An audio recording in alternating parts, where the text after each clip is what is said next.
नमस्कार दोस्तों, हमारे YouTube चैनल में आपका स्वागत है। आज हम मध्यकालीन इतिहास के अंतर्गत अगला पाठ लेकर आए हैं जिसका नाम है मराठा राज्य एवं संघ। तो चलिए शुरू करते हैं। आप लोग इसको ध्यानपूर्वक सुनिएगा तो समझ में ज़रूर आएगा। तो चलिए शुरू करते हैं। वीर शिवाजी। शिवाजी का जन्म 20 अप्रैल 1627 ईस्वी को शिवनेर दुर्ग में हुआ था और शिवनेरी देवी के नाम पर ही इनका नाम शिवाजी रखा गया। इनके पिताजी का नाम शाहजी भोसले तथा माता का नाम जीजाबाई था। शिवाजी का सर्वाधिक प्रभाव इनकी माता जीजाबाई तथा संरक्षक दादा कोंडदेव का पड़ा। शिवाजी के आध्यात्मिक गुरु रामदास थे, जिन्होंने दशबोध नामक पुस्तक की रचना की। शिवाजी की कुल 7 पत्नियां थीं। शिवाजी का पहला विवाह साईबाई से हुआ, जिसके पुत्र संभाजी थे। इनका दूसरा विवाह सोयराबाई से हुआ, जिनके पुत्र राजा राम थे। शिवाजी की मृत्यु के समय इनकी पत्नी पुतलीबाई सती हो गई। तो यह प्रश्न पूछा जाता है कि शिवाजी की मृत्यु के बाद उनकी कौन सी पत्नी सती हो गई थी या उनका नाम क्या था। तो उनका नाम था पुतलीबाई। ये कई बार पूछा गया है। शिवाजी ने 1643 ईस्वी में सर्वप्रथम सिंहगढ़ किले को जीता। इन्होंने 1646 ईस्वी में तोरण व राजगढ़ किले को जीता। इन्होंने 1647 ईस्वी में कोंडाना किले को जीत लिया और इसी के साथ शिवाजी के इसी विजय के बाद बीजापुर के शासक ने शाहजी भोसले को बंदी बना लिया। शिवाजी ने 1647 ईस्वी में चाकन किले तथा 1654 ईस्वी में पुरंदर के किले को जीत लिया।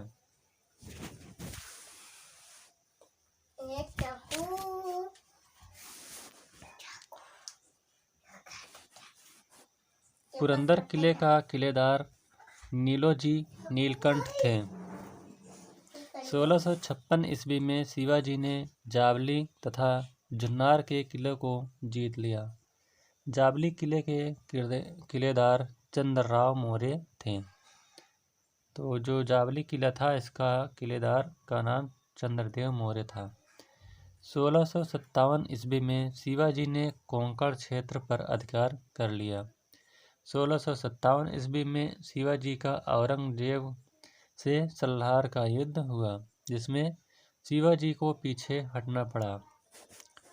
1659 ईस्वी में बीजापुर के शासक सरदार अफजल खां को शिवाजी के विरुद्ध भेजा, जिसमें अफजल खां मारा गया। 1663 ईस्वी में शिवाजी ने एक रात्रि अभियान में औरंगजेब के मामा शाइस्ता खां को पराजित कर दिया। 1665 ईस्वी में औरंगजेब ने आमेर के राजा जय सिंह को शिवाजी के विरुद्ध भेजा।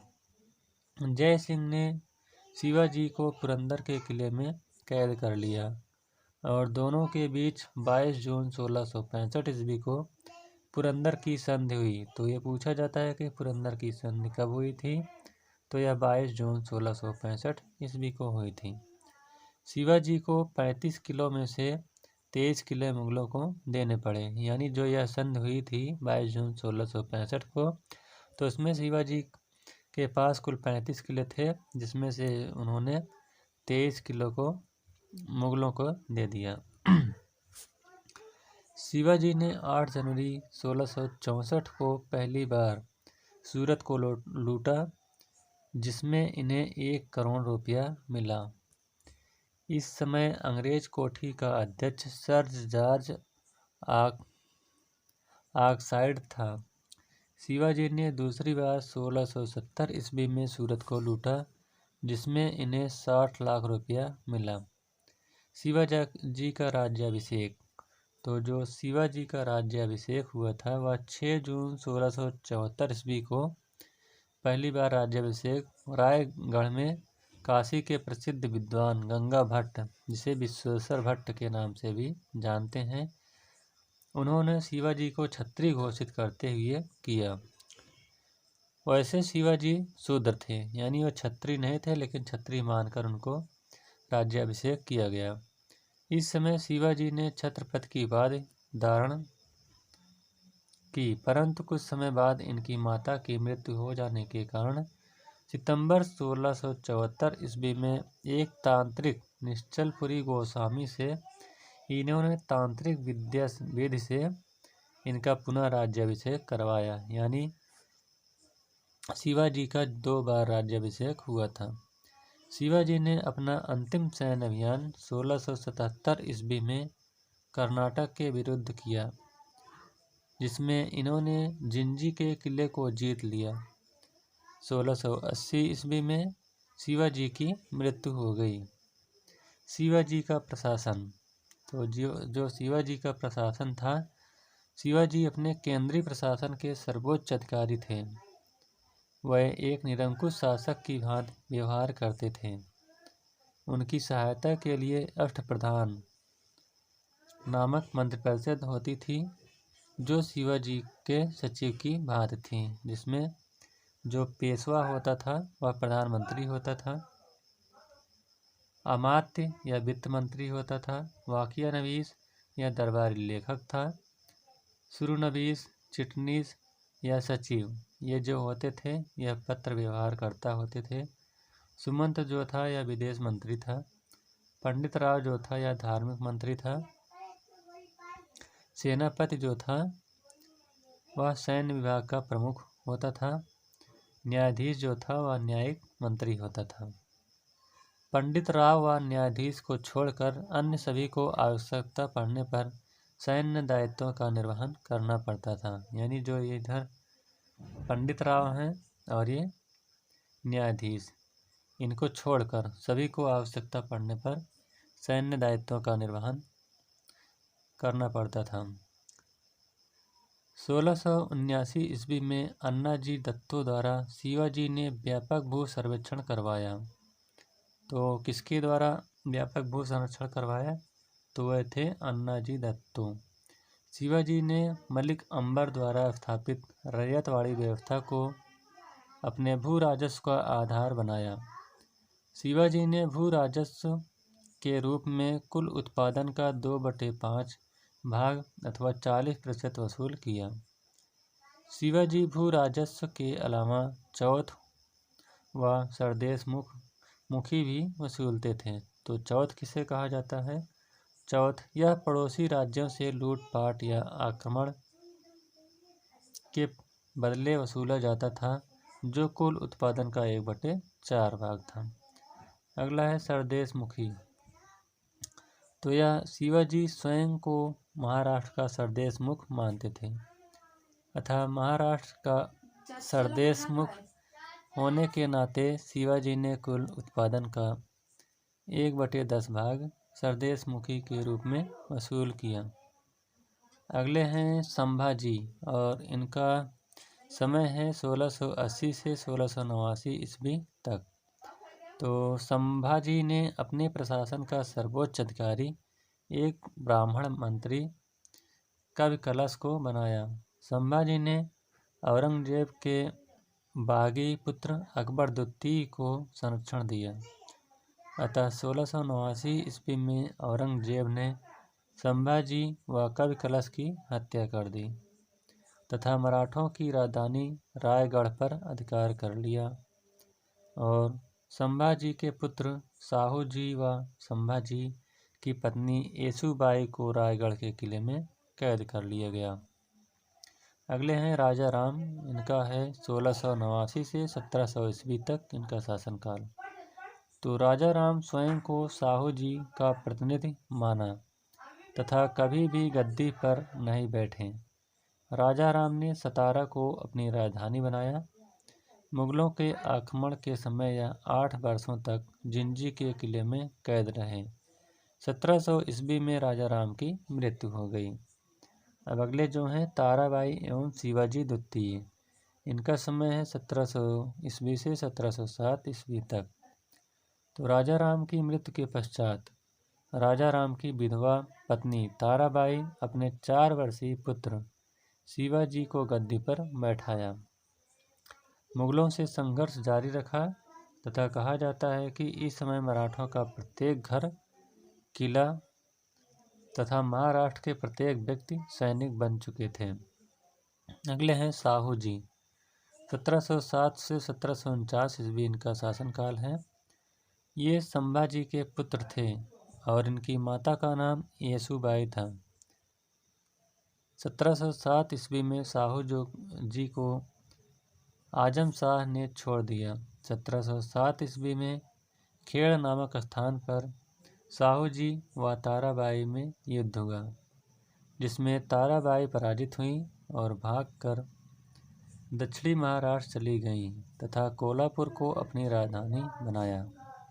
1708 ईस्वी में साहू जी ने अपना राज्याभिषेक करवाया तथा सतारा को अपनी राजधानी बनाया। साहू जी ने सेना कार्ते यानी सेना के निर्माता का पद सृजित किया और इस पर पहली नियुक्ति बालाजी विश्वनाथ की। बालाजी विश्वनाथ को 1713 ईस्वी में साहू जी ने अपना पेशवा बनाया। बालाजी विश्वनाथ को मराठा साम्राज्य का वास्तविक संस्थापक कहा जाता है। बालाजी विश्वनाथ के समय से ही पेशवा का पद आनुवंशिक हो गया। अगले जो शासक हैं उनका नाम है राजा राम द्वितीय। इनका समय है 1749 से 1750 ईस्वी। तो ये ताराबाई के कहने पर राजा राम के पौत्र तथा शिवाजी के पुत्र राजा राम द्वितीय को मराठा साम्राज्य का अगला छत्रपति बनाया गया। 1750 ईस्वी में बालाजी बाजीराव ने राजा राम द्वितीय से संगोली की संधि की। इस संधि के अनुसार मराठा संगठन का वास्तविक नेता पेशवा बन गया और छत्रपति नाम मात्र का प्रधान रह गया। अगले जो शासक हैं बाजीराव प्रथम और इनका समय है 1720 से 1740 ईस्वी तक। तो बाजीराव महत्वाकांक्षी एवं योग्य पेशवा था। उसे मराठा राज्य का ढीला ढाला एवं दुर्बल संघ पसंद नहीं था। इस विषय में डॉक्टर सेन के अनुसार मराठा राज्य पवित्र रोमन साम्राज्य की भांति महत्वाकांक्षी सामंतों का एक ढीला ढाला संघ बन गया था। मराठा राज्य संघ से तात्पर्य उस विशुद्ध नियंत्रण से था जिसमें संघ के सदस्य केवल पेशवा के नियंत्रण में ही कार्य करें। बाजीराव प्रथम ने अपने समर्थकों के सहयोग से संघों का पुनर्गठन किया, जैसे ग्वालियर में सिंधिया,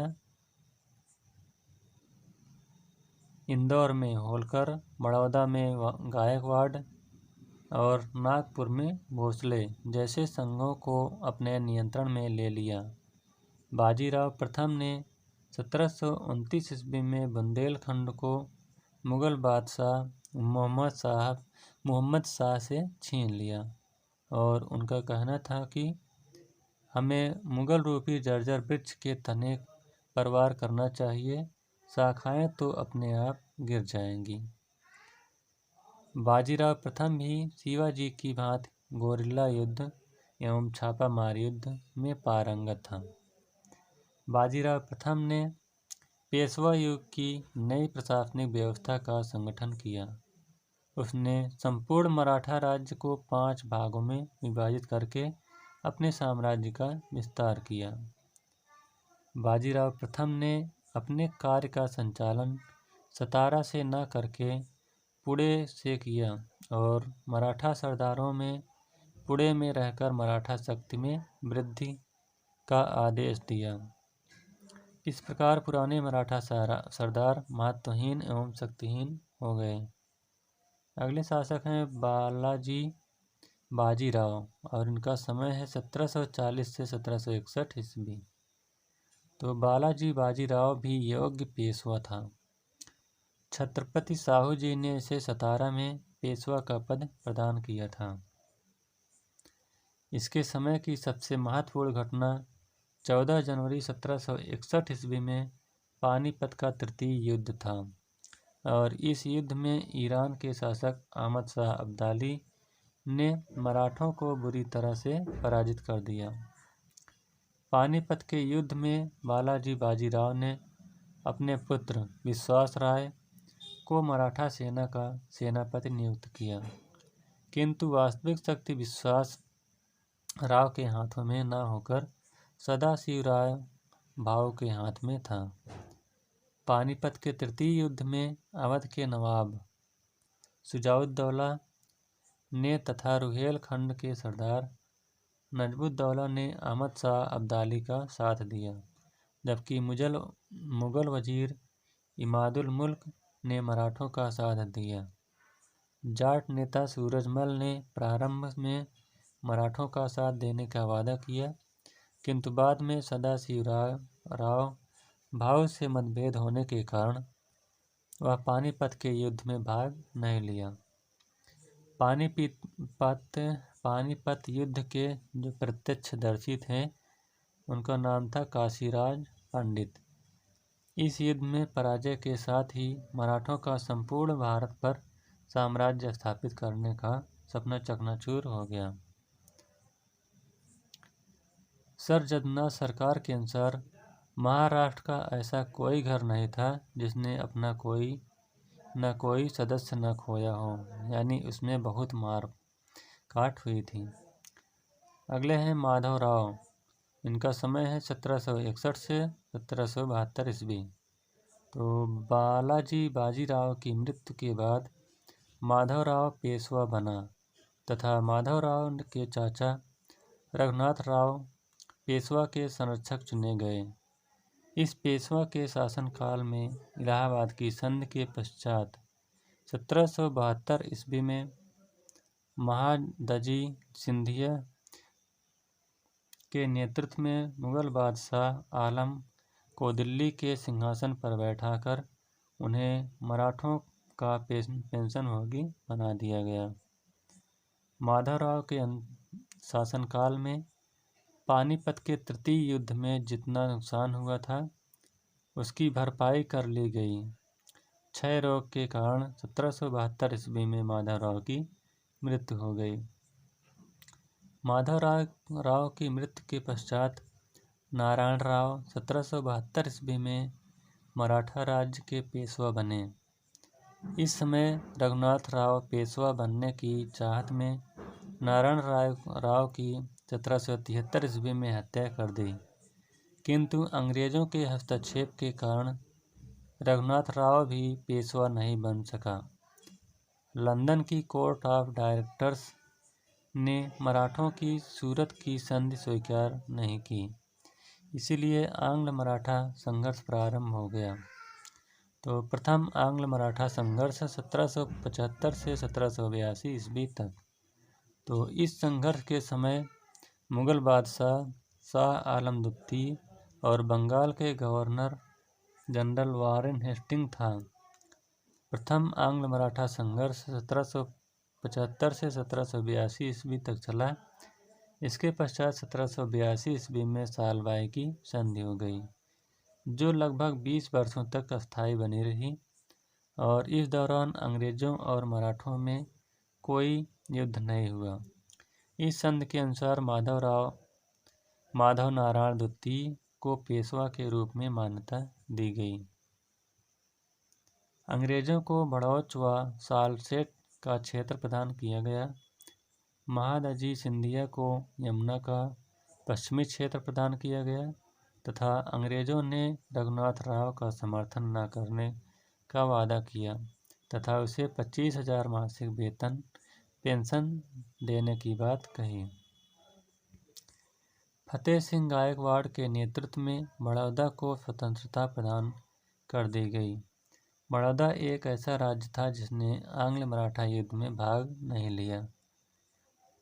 द्वितीय आंग्ल मराठा संघर्ष यह 1803 से 1805 ईस्वी तक चला।